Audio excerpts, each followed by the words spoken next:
Hello everyone, welcome to संविदा वर्ग 3 online classes. तो गाइज आज की क्लास में हम वर्ग 3 के लिए हिंदी के 20 मोस्ट इम्पोर्टेंट क्वेश्चन स्टडी करेंगे, जिसके कि एग्जाम में आने के मैक्सिमम चांस है। और गाइज ये जो 20 क्वेश्चन है बिल्कुल सिलेक्टेड क्वेश्चन लेकर आई हूँ आपके लिए। आप खुद देख लेना कि आपके 20 में से कितने आंसर सही होते हैं। आपके जितने भी आंसर सही हो हमें कमेंट बॉक्स में कमेंट करके ज़रूर बताएं। सो चलिए गाइस स्टार्ट करते हैं हम अपनी आज की क्लास और चलते हैं हमारे पहले क्वेश्चन की तरफ। भाषा सीखने में जो त्रुटियां होती हैं, 4 ऑप्शन है।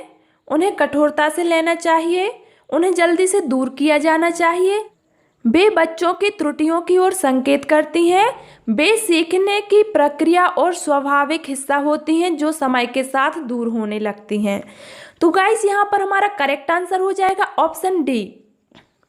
भाषा सीखने में जो त्रुटियां होती हैं वे सीखने की प्रक्रिया और स्वाभाविक हिस्सा होती हैं जो कि समय के साथ दूर होने लगती हैं। तो ऑप्शन डी हमारा बिल्कुल करेक्ट आंसर हो जाएगा। क्लियर।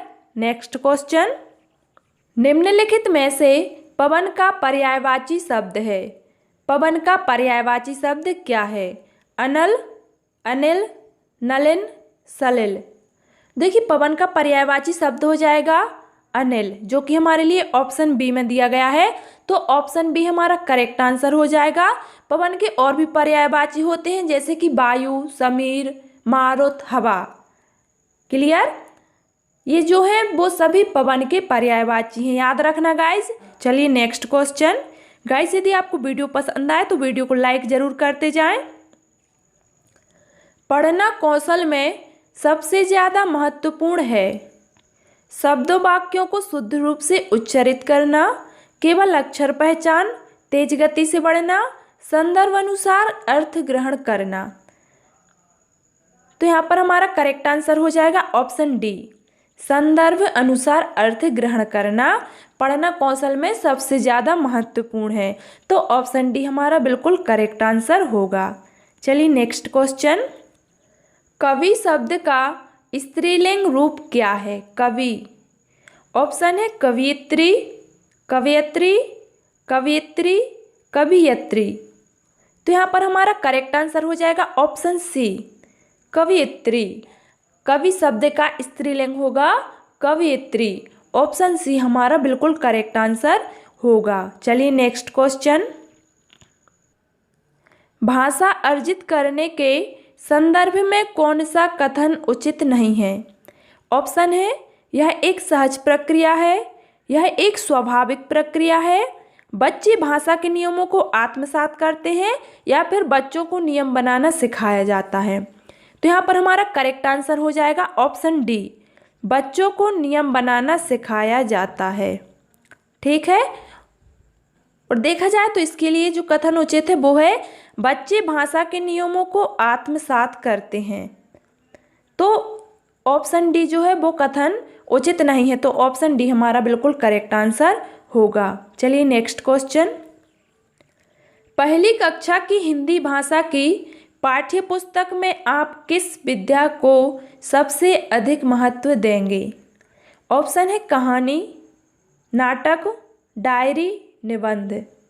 तो यहाँ पर हमारा करेक्ट आंसर होगा ऑप्शन ए, कहानी।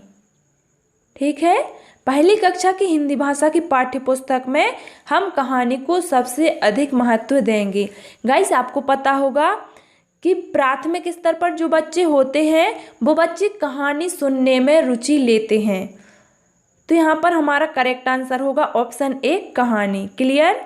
चलिए नेक्स्ट क्वेश्चन। गाइस वीडियो को लाइक जरूर कर दें। निम्नलिखित शब्दों में से शुद्ध रूप है प्रज्वलित, प्रज्वलित, प्रज्वलित, प्रज्वलित। तो यहाँ पर हमारा करेक्ट आंसर होगा ऑप्शन ए, प्रज्वलित। ठीक है। प्रज्वलित जो है वो बिल्कुल शुद्ध रूप है। नेक्स्ट क्वेश्चन, नीचे लिखे वाक्यों में से कौन सा वाक्य सही है? ऑप्शन है उसकी आयु 30 वर्ष है इस समय उसकी अवस्था 30 वर्ष है, 30 वर्ष की अवस्था है इस समय उसकी, या फिर इस समय 30 वर्ष की अवस्था है उसकी। तो यहाँ पर हमारा करेक्ट आंसर होगा इस समय उसकी अवस्था 30 वर्ष है। ये वाक्य जो है बिल्कुल सही है, तो option B is right answer. Next question, Hindi भाषा के संदर्भ में एक महत्वपूर्ण उद्देश्य है कि बच्चे, ऑप्शन है, अपना शब्द भंडार विकसित कर सकें, व्याकरण के नियमों को याद कर सकें, कही या लिखी गई बात आलोचनात्मक दृष्टि से परख सकें, या फिर कही या लिखी गई बात को शब्दशः कह और लिख सकें। तो हिंदी भाषा के संदर्भ में जो एक महत्वपूर्ण उद्देश्य है वो है कही या लिखी गई बात आलोचनात्मक दृष्टि से परख सकें।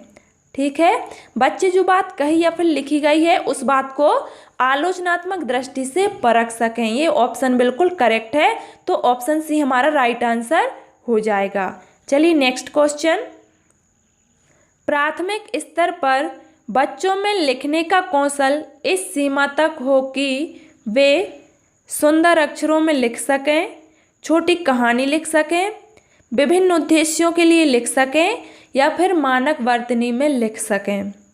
तो गाइस यहाँ पर हमारा करेक्ट आंसर होगा विभिन्न उद्देश्यों के लिए लिख सकें।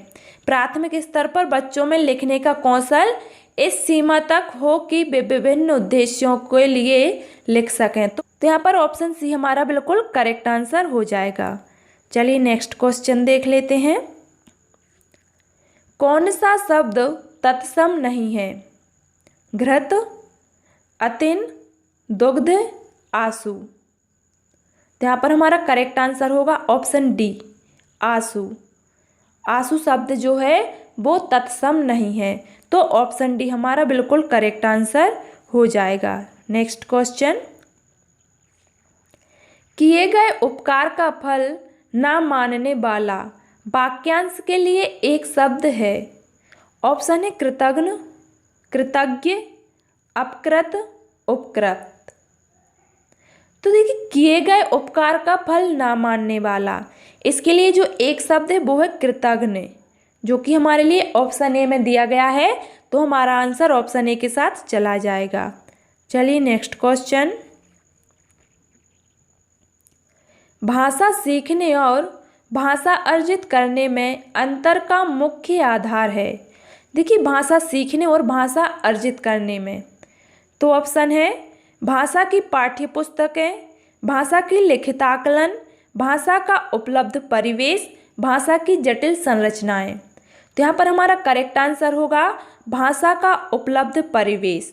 भाषा सीखने और भाषा अर्जित करने में अंतर का मुख्य आधार भाषा का उपलब्ध परिवेश है, तो ऑप्शन सी हमारा बिल्कुल करेक्ट आंसर होगा। चलिए नेक्स्ट क्वेश्चन, सुनने और लिखने की कुशलता का आकलन करने का सबसे अच्छा तरीका है। ऑप्शन है कविता सुनना और शब्दशः लिखना, कविता सुनकर प्रश्नों के उत्तर लिखना, सुनी गई कहानी को अपने शब्दों में लिखना, या फिर सुनी गई कहानी को शब्दशः लिखना। तो यहाँ पर हमारा करेक्ट आंसर होगा ऑप्शन डी, सुनी गई कहानी को शब्दशः लिखना। ठीक है, ऑप्शन डी हमारा बिल्कुल करेक्ट आंसर होगा। चलिए नेक्स्ट क्वेश्चन,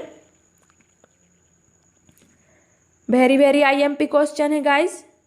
नैसर्गिक का विलोम है। ऑप्शन है सात्विक, कल्पित, कृत्रिम, जटिल। तो यहाँ पर नैसर्गिक का विलोम हो जाएगा कृत्रिम, ऑप्शन सी। ऑप्शन सी हमारा बिल्कुल करेक्ट आंसर है। चलिए नेक्स्ट क्वेश्चन, चंद्रशेखर शब्द में समास है चंद्रशेखर। ऑप्शन है तत्पुरुष, दिगु, बहुव्रीहि, कर्मधारय। तो यहाँ पर चंद्रशेखर शब्द में बहुव्रीहि समास हो जाएगा, जो कि हमारे लिए ऑप्शन सी में दिया है, तो option C is right answer. Next question,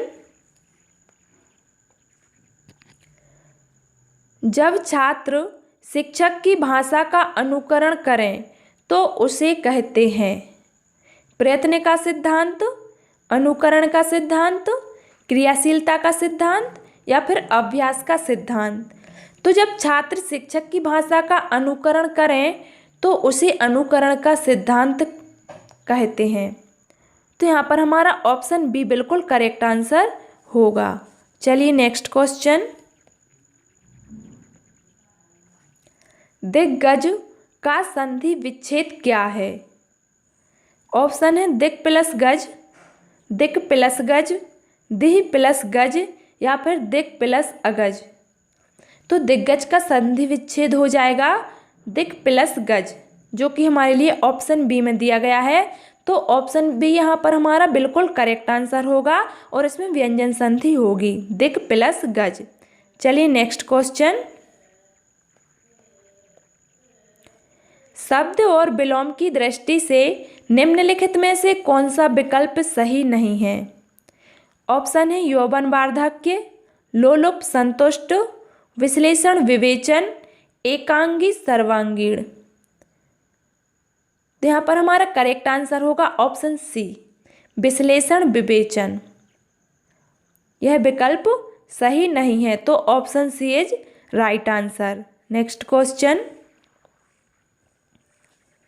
बच्चे बोलचाल की भाषा का अनुभव लेकर विद्यालय आते हैं, इसके लिए निहित अर्थ है कि ऑप्शन है बच्चों को बोलचाल की भाषा ना सिखाई जाए, बच्चों की बोलचाल की भाषा को सुधारा जाए, बच्चों के भाषाई अनुभव का उचित प्रयोग किया जाए या फिर बच्चों के भाषाई अनुभव को कक्षा के बाहर रखा जाए। तो इसका करेक्ट आंसर होगा ऑप्शन सी, बच्चों के भाषाई अनुभव का उचित प्रयोग किया जाए। ऑप्शन सी हमारा बिल्कुल करेक्ट आंसर हो जाएगा। सो गाइज आज की क्लास में मैंने इतने ही क्वेश्चन इंक्लूड किए थे जो कि आपको वीडियो के माध्यम से बता दिए हैं। यदि आपको वीडियो पसंद आया हो तो वीडियो को लाइक कर दें और इसी तरह के नए नए वीडियो पाने के लिए चैनल को सब्सक्राइब जरूर करें। Thanks for watching this video. मिलते हैं नेक्स्ट क्लास में।